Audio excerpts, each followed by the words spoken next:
Hey comic fans, welcome back. Thank you so much for joining us. Dave at Ground Zero, talking all things comics and all things comics history. Now today's topic was actually suggested by two viewers because both John Herndon and Josh Smith wanted to know something about the background of and a little bit about the genesis of the DC Comics character John Constantine.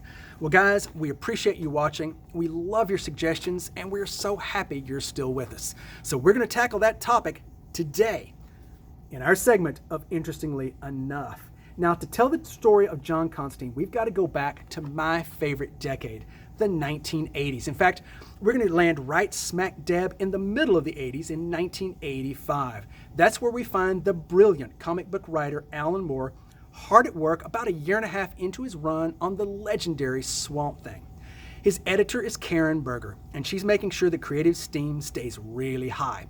Everything about the book is flawless. His regular art team of Stephen Bissett and John Totalbain are doing art that perfectly complements his stories.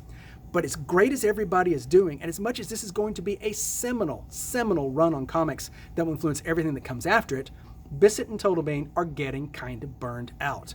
Stephen Bissett in particular is having a real hard time with the 23-page-a-month schedule.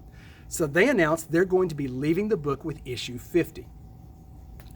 Now, Alan Moore, upon hearing this, comes up with the plan. He envisions a long-scale story arc, one that goes through a lot of issues of Swamp Thing, and ultimately culminates in issue 50, providing a great tale for comic fans and also a great send-off for his co-artist. This tale would come to be known as American Gothic, and it was a legendary run of books. But to get there, Alan Moore asked for a little help from Bissett and Totalbain. He asked for any story ideas they had, of which they had several. They had many suggestions, and he incorporated a number of them into the book. They also, however, had an unusual request. And to get to that point, we've got to go back just about a year. This is Swamp Thing number 25. It was in this book that Bissett and Totalbain kind of snuck in a popular musician of the day into one of the panels. This is the panel, and any child of the 80s recognizes that guy, Gordon Sumner, aka Sting of the Police. Now, Sting had just gone solo in 1985, and he was as hot as musicians could get. He was the sexiest, most charismatic musician around at the time, and Bissett and Totalbain were big fans. So their request to Alan Moore was, can you create a character that looks like Sting so we can draw him? It's a weird request. Coincidentally, Alan Moore is kind of a weird guy, and he was all too happy to comply. Now, he said at the time that he initially created this character purely to get Sting into the story. But once he got going on it, he became fascinated with a particular idea, and that is of a working class mystic. As he said in interviews at the time, mystics in comics are generally older people, very austere, very proper, very middle class in a lot of ways. They are not at all functional on the street. End quote. So what he loved was the idea of a blue-collar mystic, one that was younger and streetwise, to guide Swamp Thing through the underbelly of America, because that's where his story was going to take place. Now, we start with issue number 37 of Swamp Thing. Interestingly enough, not with Stephen Bissett art, because Rick Veitch filled in. Stephen Bissett, again, was having problems keeping up the schedule. So this is a fill-in from Rick Veitch, but he filled in a lot on this book. Still inks by John Totalbain, but it was in this particular issue that we get our first appearance and our first look at the character, as we would know him, of John Constantine. And it was in this panel right here. And right away you see all the characteristics that we grew to know. The long trench coat, the tie, the spiky blonde hair. Where could they possibly have come up with that? Well, it could have been right here. This is Sting in the movie Quadrophenia. Now, Quadrophenia was based on an album by The Who. I'm a huge fan of The Who, and Quadrophenia is my hands-down favorite album by them. It's a rock opera, and I think it's one of their best albums. The movie itself is very British. But the character he played in the movie, Aceface, didn't have a single line of dialogue. Even so, his presence was felt throughout the movie, and it was certainly felt by Alan Moore, who used that attitude to mold a lot of the character of John Constantine. Now, This particular storyline took Swamp Thing through the underbelly, the supernatural underbelly of America, where he encountered all these traditional tropes of horror: werewolves, vampires, zombies. And he used these stories to also explore race relations, America's fascination with gun culture, and a lot of other occasionally somewhat taboo subjects. He also, during this period, really established the character that we would know for John Constantine: manipulative, charismatic, knows everything, or at least he thinks he does, knows everybody. And I mean everybody, from nuns to politicians to sleazy bikers. He knows them all, and he's never at a loss for what to do. And mostly what he does with Swamp Thing is jerk him around. He shows up at the start of every story and says, "I think you should go to Louisiana. But I don't care. Do or don't do, it doesn't matter to me." Swamp Thing goes. Something terrible, awful, horrific happens. Swamp Thing is angry, and John Constantine doesn't care. And this really was the personality that we would get with John Constantine for about the next 5 years. But whatever kind of personality it was really popular with fans. The Eagle Awards that year gave him Best Supporting Character, and it just seemed like every fan poll that came up, he was Best Supporting Character. So DC was determined that he wouldn't be a supporting character much longer. They were going to give him his own book at the very beginning of 1988. Now, they would have loved to have had Alan Moore write this book, but Alan Moore, for the first part, was a little too busy. He was finishing up his work on Killing Joke and Watchmen. But even more than that, he was only a few months away from just washing his hands entirely of DC and refusing to work for the company in any form for several years. So they needed a writer, and they wanted somebody who was British because the character was so intrinsically British. And they found him in the guise of Jamie Delano. Now, Jamie Delano signed on and was going to do a solid long run on the book. There was one more obstacle to overcome. They were going to title the book Hellblazer, and the first issue was going to be January 1988. But in September of 1987, we get the Clive Barker movie Hellblazer. So they went back to the drawing board, retitled the book Hellblazer, and it hit the stands as planned and on time.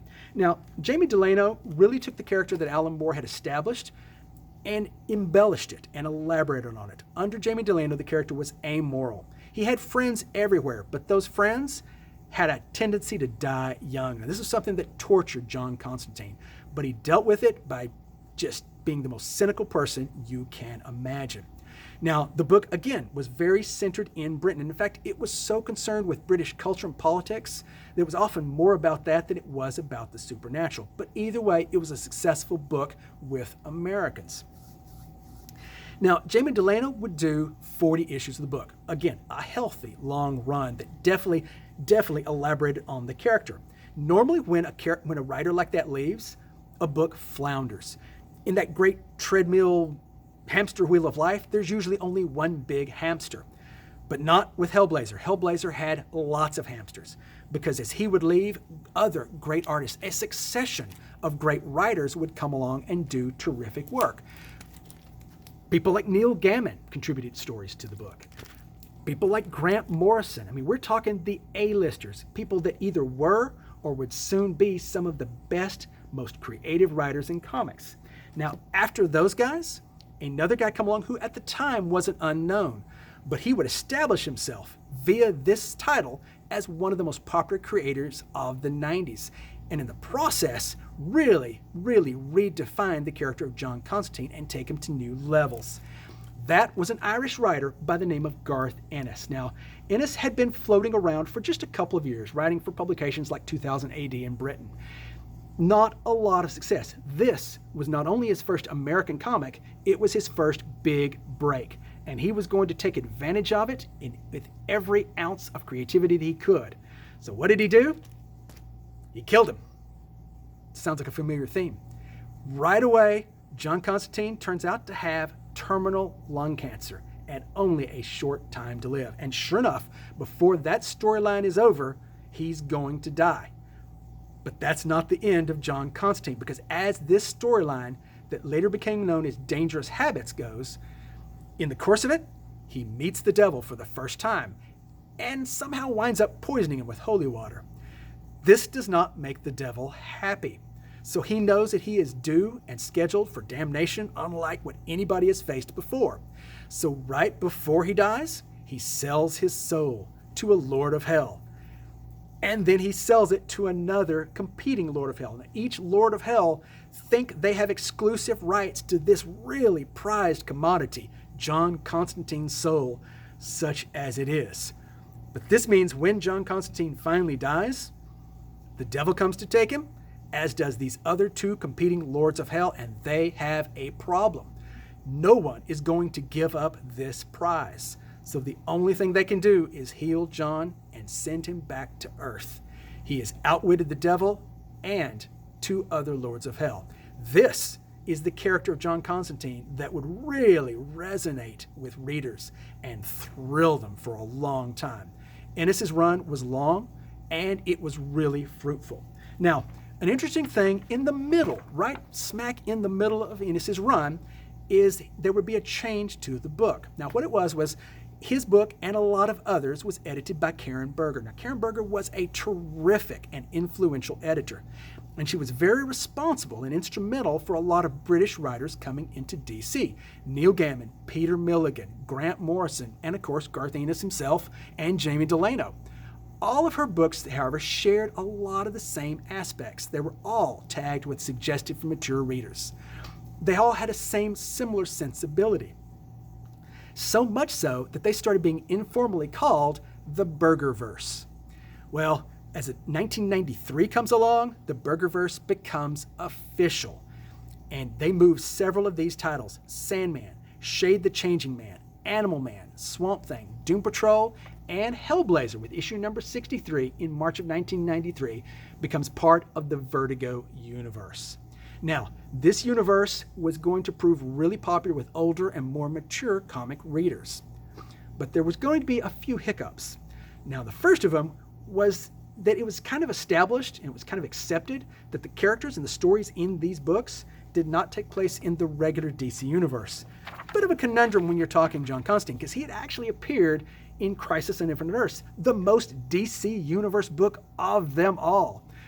But honestly, he was probably happy for that one to not be remembered because he wore a green suit. Green. So, we're done. We're past that now. And Garth Ennis continues his run and becomes a really popular writer who then was in position to ultimately spin off his book, Preacher, which would make him even more insanely popular. After him, we get a succession of really good writers. We get Eddie Campbell. We get Paul Jenkins. And when Paul Jenkins was doing his run, John Constantine was named Anti-Hero of the Year. I didn't know there was such an award, but apparently Anti-Hero of the Year is a thing. We get Warren Ellis, one of my favorite of that bunch of writers, also does a nice, solid, long run on it. After him, though, an even longer run was done by Brian Azzarello. These are all names you should know. They are all great writers. I cannot think of another book that had this many successive great writers on the title. And that's a big part of what made Hellblazer such an influential book and John Constantine such a popular character. Now, the last writer to at least do a long run, he didn't close out the book, but to do a long run, was Mike Carey. And Mike Carey, you could tell the book was starting to wind down at this point, even though his run was still very good.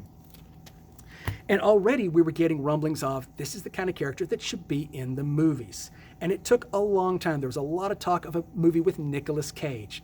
Mercifully, didn't happen. But it did finally happen in 2004 with Keanu Reeves in the title role.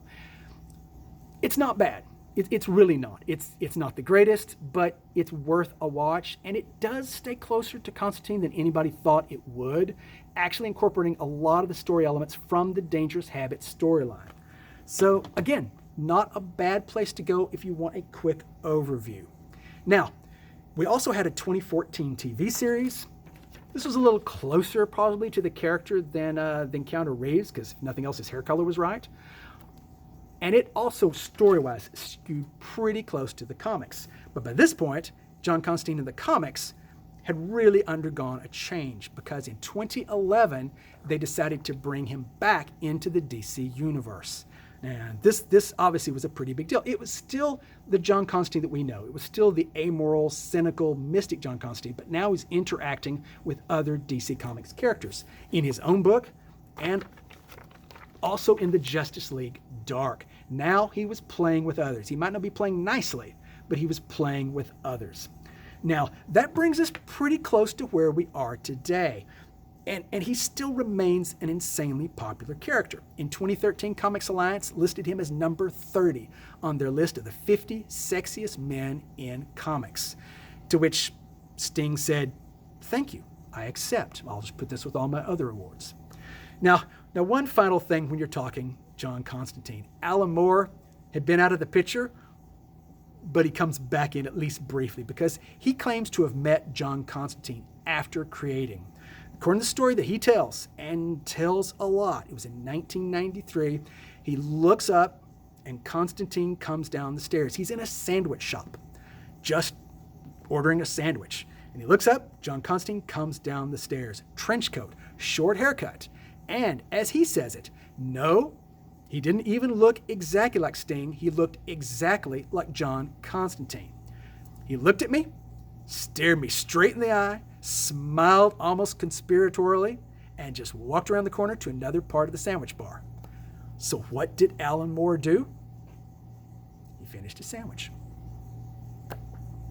Guys, I hope you got a sandwich to finish. Now, if you're looking for something cool to read out of all of this, well, the best place to start, and the book you should be reading anyway, is Alan Moore's run on Swamp Thing. I cannot recommend this highly enough. Now, Constantine himself doesn't show up until the 3rd volume. That's where you get 2/3 or so of the American Gothic storyline. But they are all great. Start with the first one and read them. They are essential reading for comic fans. And if you can't get enough of John Constantine, his Hellblazer series, and it's a good series, is being collected in a bunch of massive tomes from DC. First one from Jamie Delano covers a lot of his early work called Original Sins. But if you want to skip ahead, if you don't want to buy them all, then the next place to land is this one, Volume 5, because it's where Garth Ennis takes over and you get the Dangerous Habits storyline. Seminal work, definitely for certain kind of fan, because John Constantine, and especially his Vertigo work, is not for everybody. It is adult in themes and it is gritty in execution. But with that caveat, if it's what you like, you're gonna like some of this work. That's all I got for you today. Now guys, I'm gonna remind you once again of the 3 S's. Like, subscribe, and share. Dave needs his affirmation. And folks, I really appreciate you joining us today. I hope you're managing to be at home. If you're not, if you're an essential worker, then you have our thanks. But if you're not an essential worker, do your essential workers a favor. Stay home. Please. That's what we have to do through this. Guys, I'll be back again next time. Stay safe, wash your hands, and have a great day.